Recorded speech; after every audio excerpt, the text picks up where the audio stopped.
Hello friends, इस video में हम साल 2021 की कुछ इम्पॉर्टेंट अपॉइंटमेंट्स को देखेंगे। तो चलिए शुरू करते हैं। एस.एन. सुब्रमण्यम, इनको श्रम और रोजगार मंत्रालय ने राष्ट्रीय सुरक्षा परिषद के नए अध्यक्ष के रूप में अपॉइंट किया। नागोजी ओकोजो-इवेला, नागोजी ओकोजो-इवेला एक नाइजीरियन अर्थशास्त्री हैं। उन्हें WTO के डायरेक्टर के रूप में अपॉइंट किया गया है। वे फर्स्ट वुमेन और फर्स्ट अफ्रीकन बन गई हैं जिन्हें इस पोस्ट के लिए अपॉइंट किया गया है। विजय संपला जी, विजय संपला जी को national commission for schedule caste का चेयरमैन अपॉइंट किया गया। इनका टेन्योर 3 इयर्स का रहेगा। National commission for schedule caste constitution के आर्टिकल 338 में डिस्क्राइब्ड है। इसमें एक चेयरमैन, एक डेप्यूटी चेयरमैन और 3 मेंबर्स होते हैं जिनको प्रेसिडेंट अपॉइंट करते हैं। और इसमें जो चेयरमैन होते हैं उनकी जो रैंक होती है वो कैबिनेट मिनिस्टर के रैंक के समकक्ष होती है। रवि कपूर जी, रवि कपूर जी को संसद टीवी का CEO नियुक्त किया गया। संसद टीवी लोकसभा और राज्यसभा को मर्ज कर बनाई गई है। MC मैरी कॉम 8 बार वर्ल्ड बॉक्सिंग चैंपियनशिप की विनर रह चुकी हैं। साथ ही इन्होंने 2012 लंदन ओलंपिक में ब्रॉन्ज मेडल भी जीता। इन्हें हाल ही में इंटरनेशनल बॉक्सिंग एसोसिएशन AIBA की चैंपियन और वेटरन समिति की अध्यक्ष नियुक्त किया गया। गिरीश गौतम जी मध्य प्रदेश विधानसभा के नए अध्यक्ष चुने गए। वे मध्य प्रदेश के देवतालाब रीवा कॉन्स्टिट्यूएंसी से MLA हैं। इससे पहले इस पोस्ट पर श्री नर्मदा प्रसाद प्रजापति जी थे। उनके बाद as a pro tem speaker Rameshwar Sharma ji रहे इस पोस्ट पर, और अब इस पोस्ट पर श्री गिरीश गौतम जी अपॉइंटेड हैं। अजय माथुर जी को इंटरनेशनल सोलर अलायंस के डायरेक्टर के रूप में अपॉइंट किया गया। इससे पहले ये पोजीशन उपेंद्र त्रिपाठी जी के पास थी। सुशील चंद्रा जी को इलेक्शन कमीशन का चीफ इलेक्शन कमिश्नर अपॉइंट किया गया। इलेक्शन कमीशन की स्थापना 25 जनवरी 1950 को हुई। इसके जो चीफ इलेक्शन कमिश्नर और जो इलेक्शन कमिश्नर रहते हैं उनको अपॉइंट करने का पावर प्रेसिडेंट के पास होता है। ये कॉन्स्टिट्यूशन के पार्ट 15 आर्टिकल 324(2) में मेंशन्ड है। और इनकी जो रिमूवल की प्रोसेस होती है वो सुप्रीम कोर्ट या हाई कोर्ट के जज के जैसे इम्पीचमेंट की प्रोसेस के थ्रू होती है। और इनका जो टेन्योर होता है वो 6 ईयर होता है या 65 ईयर्स, जो भी पहले हो जाए। जस्टिस एन वी रमन को इंडिया का चीफ जस्टिस अपॉइंट किया गया। वे इंडिया के 48th चीफ जस्टिस होंगे। उन्होंने ऐसे बोबड़े जी का स्थान लिया। उनको ऐसे बोबड़े जी की सिफारिश पर श्री रामनाथ कोविंद जी ने अपॉइंट किया। जस्टिस अरुण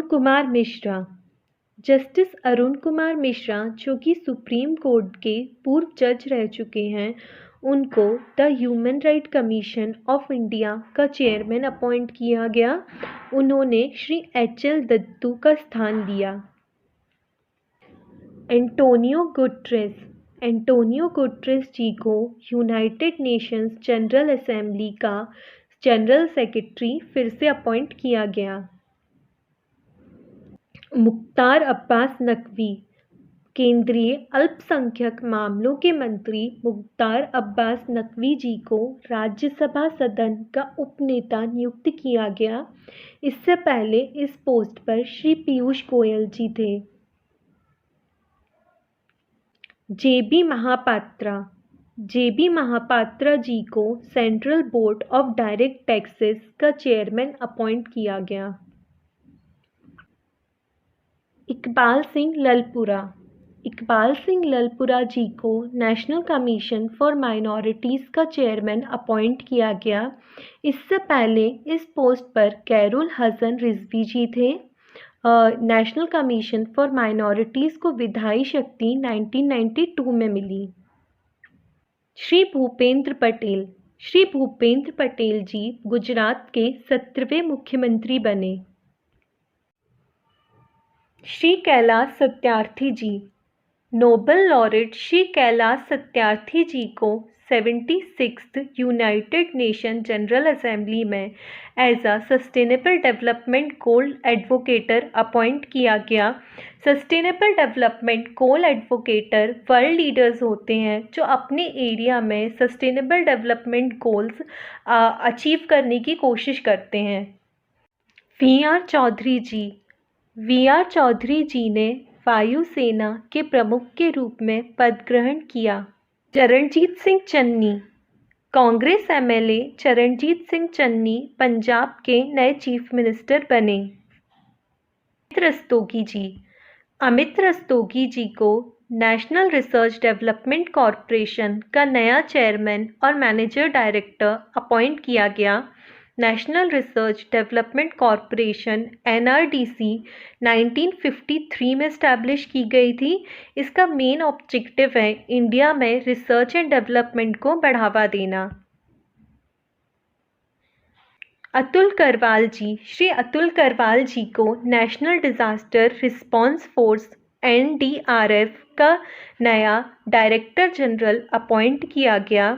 NDRF का गठन 2006 में आपदा प्रबंधन अधिनियम 2005 के तहत हुआ।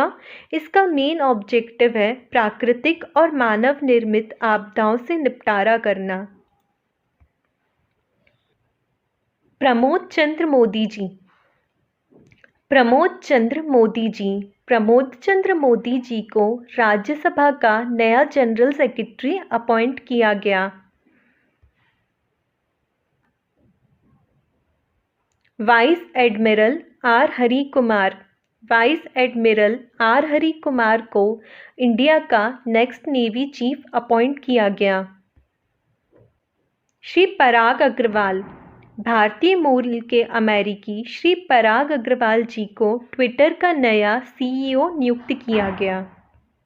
गीता गोपीनाथ जो इंटरनेशनल मॉनेटरी फंड की चीफ इकोनॉमिस्ट हैं, उनको IMF की deputy managing director first appoint किया गया। अभी फ़िलहाल IMF के प्रमुख क्रिस्टलिना जॉर्जिवा जी हैं। अहमद नसीर अल राइसी। संयुक्त अरब अमीरात के अहमद नसीर अल राइसी अंतर्राष्ट्रीय आपराधिक पुलिस संगठन इंटरपोल के नए अध्यक्ष चुने गए। इंटरपोल विश्व का सबसे बड़ा पुलिस संगठन है। इसकी स्थापना 1923 में हुई। इसका हेडक्वार्टर लियोन, फ्रांस में है। Olaf Scholz. Olaf Scholz ji ने जर्मनी के नए चांसलर के रूप में पदभार ग्रहण किया। उन्होंने एंजेला मार्केल जी की जगह ली। विनय कुमार त्रिपाठी। केंद्र सरकार ने विनय कुमार त्रिपाठी को रेलवे बोर्ड का नया अध्यक्ष एवं मुख्य कार्यकारी अधिकारी CEO नियुक्त किया। हेलो फ्रेंड्स, जैसा कि हम सभी जानते हैं कि MPPSC मेंस क्लियर करने में जो सबसे बड़ा रोल होता है वो होता है 3 मार्कर्स का। अगर आप 3 मार्कर्स के लिए कोई अच्छा सोर्स ढूंढ रहे हैं तो एक बार समीक्षा इंस्टीट्यूट के डायरेक्टर श्री नरेंद्र भदौरिया जी की 3 मार्कर्स की बुक्स ज़रूर ट्राई करें। ये बुक्स इंग्लिश हिंदी दोनों मीडियम्स में अवेलेबल हैं। इनका कंटेंट एकदम सरल, सटीक और सधा हुआ है। तो दोस्तों आज के लिए इतना ही। फिर मिलते हैं नेक्स्ट वीडियो में किसी और टॉपिक के साथ। Thank you.